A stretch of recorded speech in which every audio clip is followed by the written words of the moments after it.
Halo, Sobat Bola Bocor. Kembali lagi saya akan membahas sedikit tentang Timnas Indonesia yang baru saja dikalahkan oleh Timnas Australia dengan skor yang cukup banyak, yaitu 5-1. Dengan kekalahan ini tentunya membuat langkah Timnas Indonesia sedikit berat untuk melaju ke Piala Dunia tahun 2026. Tapi belum tertutup, teman-teman. Masih ada peluang karena masih ada 3 laga tersisa yang harus dilewati oleh Timnas Indonesia. Dengan catatan Timnas Indonesia harus bisa meraih hasil-hasil positif di 3 laga tersisa ini, yaitu melawan Timnas Bahrain, melawan Timnas China, dan melawan Timnas Jepang. Tentunya akan sedikit berat karena sebelumnya kita berharap Timnas Indonesia atau anak-anak asuh dari Patrick Kluivert mampu membawa pulang minimal 1 poin dari kandang Timnas Australia, tapi ya kenyataannya kita terbantai di kandang Timnas Australia. Jadi target berikutnya ya harus bisa mengalahkan Timnas Bahrain, harus bisa mengalahkan Timnas China, dan mudah-mudahan bisa meraih 1 poin ketika berhadapan dengan Timnas Jepang yang saat ini udah memastikan diri untuk lolos ke Piala Dunia tahun 2026 setelah berhasil mengalahkan Timnas Bahrain di pertandingan tadi, teman-teman. Jadi ini adalah tantangan tentunya untuk Coach Patrick Kluivert yang mengganti posisi Coach Sintayong di tengah-tengah kualifikasi Piala Dunia tahun 2026.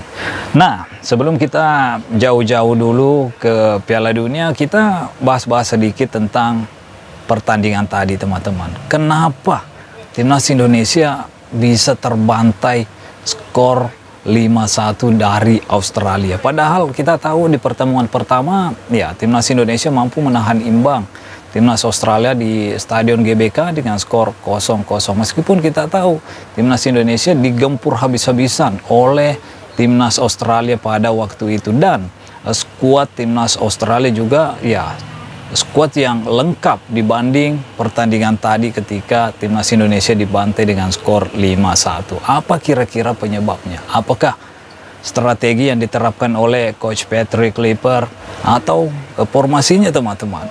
Karena kalau tidak salah, saya melihat formasi yang diturunkan oleh Coach Patrick tadi, kalau tidak salah ya, 3-4-3, teman-teman. 3 center back, menggunakan 3 center back juga yang juga kadang juga digunakan oleh Coach Sintayong ketika melatih Timnas Indonesia. Di mana di 3 center back diisi oleh J.I. Just, Max Hilger, dan Calvin Verdon.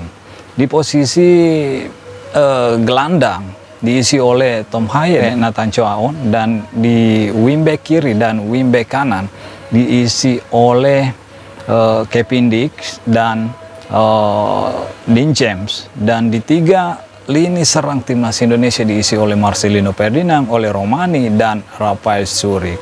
Ini adalah strategi menyerang, teman-teman, karena kita lihat tadi Timnas Indonesia mampu memberikan tekanan kepada Timnas Australia di 10 menit pertama di babak pertama. Bahkan Timnas Indonesia mampu mendapatkan 1 penalti, tapi sayangnya Kevin Dix yang menjadi algojo penalti tadi ya gagal melaksanakan tugasnya dengan baik. Tendangan penaltinya membentur tiang gawang sehingga tidak terjadi gol, dan tidak lama setelah penalti Kevin Dix yang gagal, Timnas Australia mampu mencetakkan gol juga melalui titik putih penalti yang dieksekusi dengan baik oleh Boyle, berawal dari pelanggaran yang dilakukan oleh Nathan Choaon di dalam kotak penalti Timnas Indonesia, yaitu menarik atau memeluk salah satu pemain Timnas Australia, sehingga wasit di ruang VAR memberi ketahuan kepada wasit yang memimpin di atas lapangan tentunya ada pelanggaran yang terjadi yang dilakukan oleh Nathan Choaon, sehingga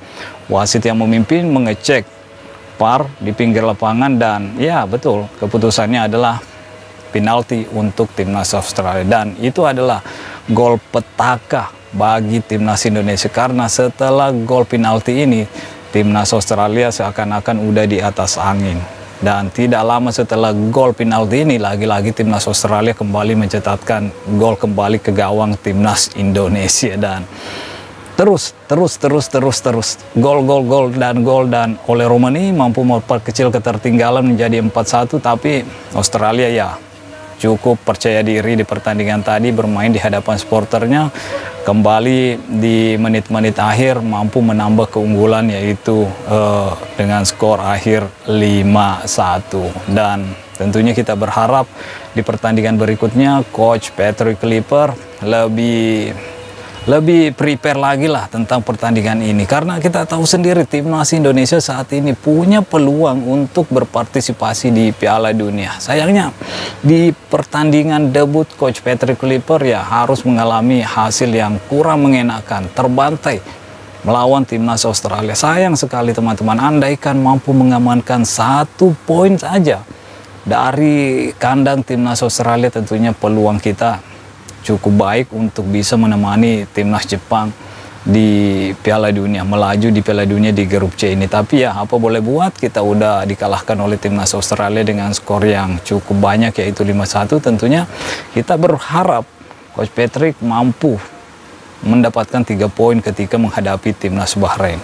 Melawan timnas China ya tidak ada kata lain selain 3 poin, dan berharap mendapat 1 poin ketika menghadapi timnas Jepang di kandangnya. Dan itu pun cukup berat tentunya, karena seharusnya 1 poin itu kita ambil dari timnas Australia yang mungkin ya bisalah kita ambil, karena di pertemuan pertama ketika timnas Indonesia menjamu timnas Australia di GBK kita mampu meraih 1 poin. Tapi ya karena kita kalah, tentunya 1 poin itu ya harus dialihkan ke pertandingan terakhir ya, kalau tidak salah menghadapi timnas Jepang, harus bisa mendapatkan 1 poin. Dan tentunya 6 poin penting melawan timnas Bahrain dan Cina itu wajib diambil oleh Coach Patrick Kluivert, karena kalau tidak ya tentunya protes atau suara-suara sumbang untuk Coach Patrick akan semakin besar. Ini aja kekalahan pertama ya tentunya menimbulkan suara-suara gaduh tentunya, baik di media-media sosial atau di platform-platform lain teman-teman. Karena semenjak Coach Sintayong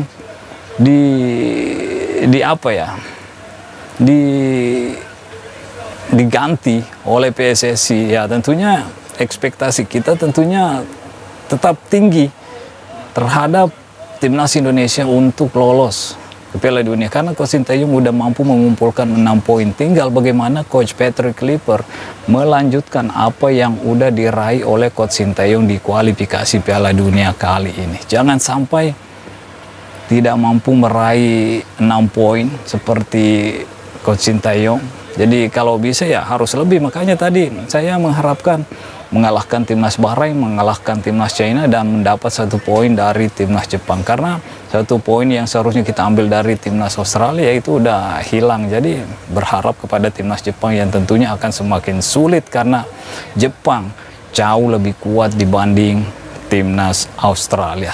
Tapi bagaimana menurut teman-teman semua melihat permainan yang ditampilkan oleh Coach Patrick Kluivert tadi? Silakan tulis komentar kalian di kolom komentar. Oke, mungkin sampai di sini dulu. Stay healthy, no baper-baper. Bye-bye.